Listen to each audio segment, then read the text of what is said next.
So we are back again. At meron lang tayong konting pag-uusapan. Yung tinatawag nating cellphone holder. Yung gamit ko ay Motowolf.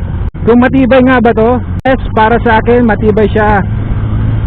So ngayon testing natin kung talagang matibay.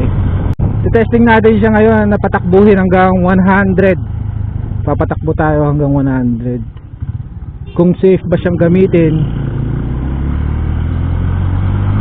Yan. Ititiwala natin yung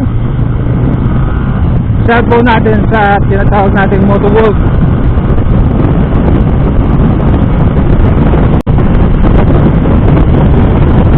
Yan, 100.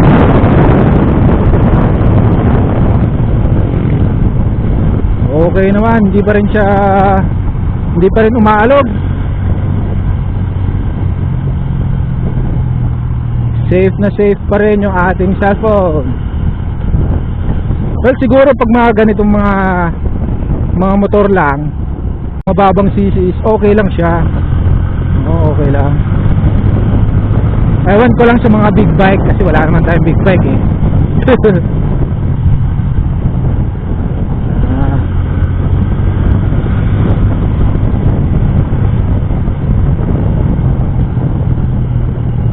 So far wala naman akong masabi sa ating cellphone holder, no? Kasi pangalawang beses ko nang mayroong ganito.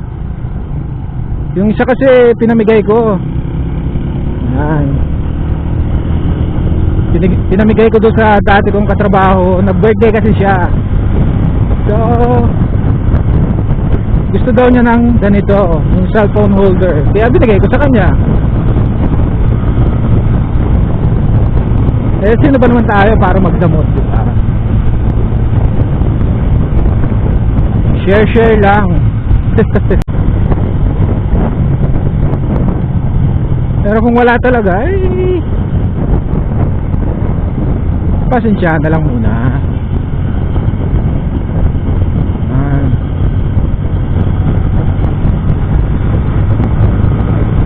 Yes, try ulit natin 100.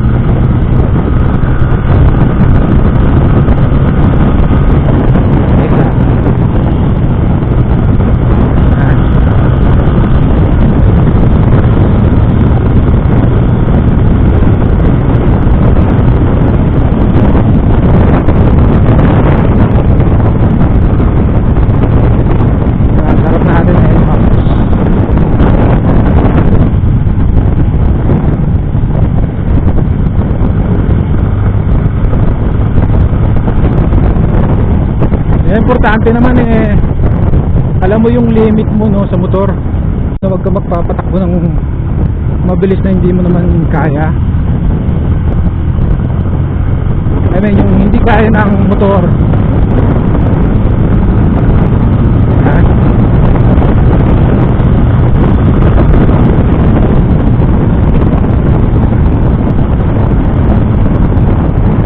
Obya, wala akong busina. Oop.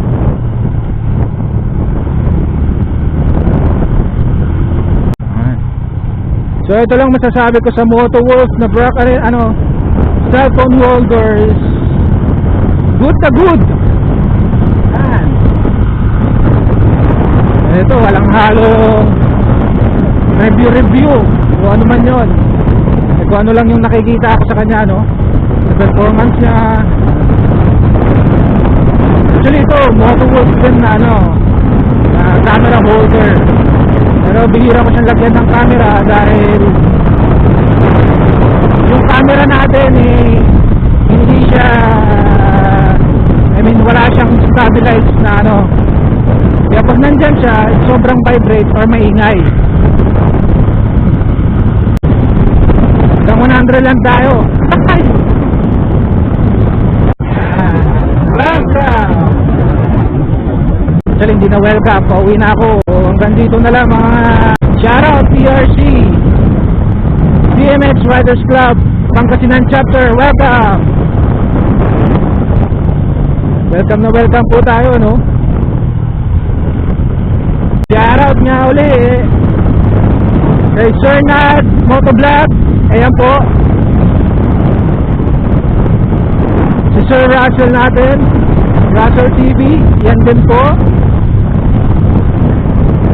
At kay Sir Bitita, Sir Mike Bitita.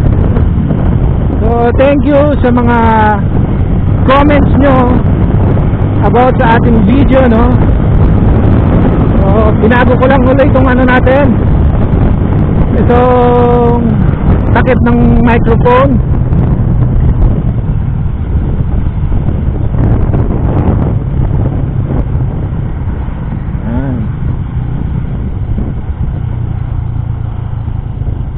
Sana mas okay na yung audio natin. Sana hindi na siya mahina. Kasi walang nagko-comment doon sa ating mga videos, kaya hindi ko alam kung ano nga ba talaga nangyayari sa atin, no? Sa ating channel. Yan. Number one talaga yung mga comments nyo. Yan talaga nagbibigay sa atin ng motivation na para mas ayusin natin yung ating ginagawa. Maraming salamat sa inyo at ride safe sa lahat. And God bless.